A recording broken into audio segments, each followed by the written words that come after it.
semua, aku Olivia Juselin Susanto dari kelas 11-6.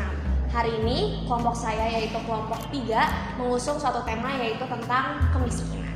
Nah, mungkin kemiskinan udah erat banget berada di sekitaran kita dan udah kita lihat cukup banyak.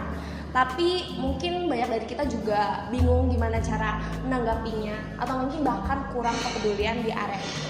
Nah, hari ini kita sama-sama mau lihat gimana sih caranya supaya kita bisa menanggapi lewat aksi kecil dan juga nyata dari kami sebagai suatu kelompok untuk menanggapi kemiskinan soalnya.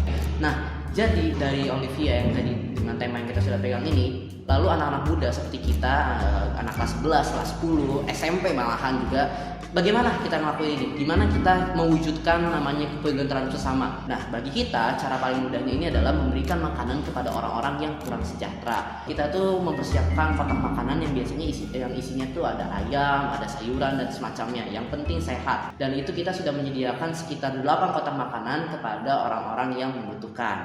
Nah, saya akan menampilkan videonya dan selamat menonton. Tak ingin cepat berlalu,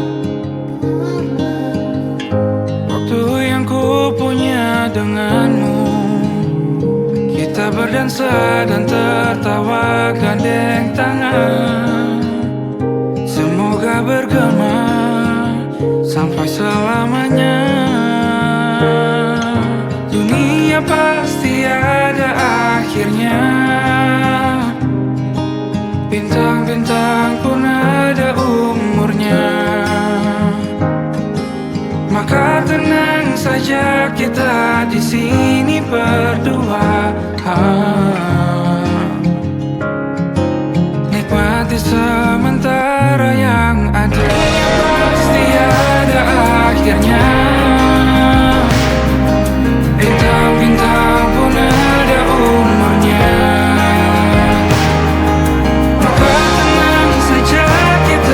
Di sini berdua,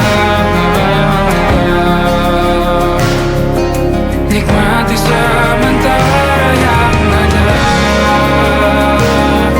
Semoga bergema selamanya.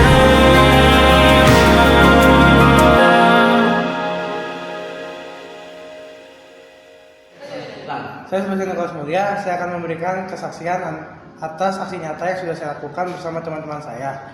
Saya bertemu dengan beberapa orang, yaitu penjual buah yang ada di jalan Pengadilan, terus ada pemulung yang sedang mengepul di dekat stasiun, dan ada badut anak kecil yang sedang mengemis di alun-alun.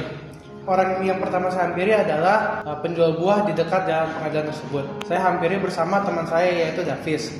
Saya ajak ngobrol, basa-basi tentang keadaan, nama, status, dan lain-lain. Dan saya pun bertanya kepada kakek tersebut apakah ia lapar, dan ia bilang iya. Jadi saya memberikan nasi kotak. Lalu yang kedua itu pemulung yang sedang mengepul. Saya samperin bersama Davis, lalu saya pun basa-basi dan memberikan makanan. Kalau yang ketiga ini karena badut tersebut lagi mengemis, saya langsung ngasih makanan aja, nggak basa-basi, langsung ngasih aja gitu. Ya, perasaan saya yang pertama tanggung. Saat ingin menghampiri ketiga orang tersebut, saya merasa tanggung. Namun saat sudah basa-basi, saya merasa senang karena saya mendapatkan pengetahuan dan teman baru. Dan saat saya memberikan makanan pun saya merasa senang karena merasa bisa bermanfaat bagi orang-orang tersebut, terutama bagi pemulung yang saat itu sedang kelaparan.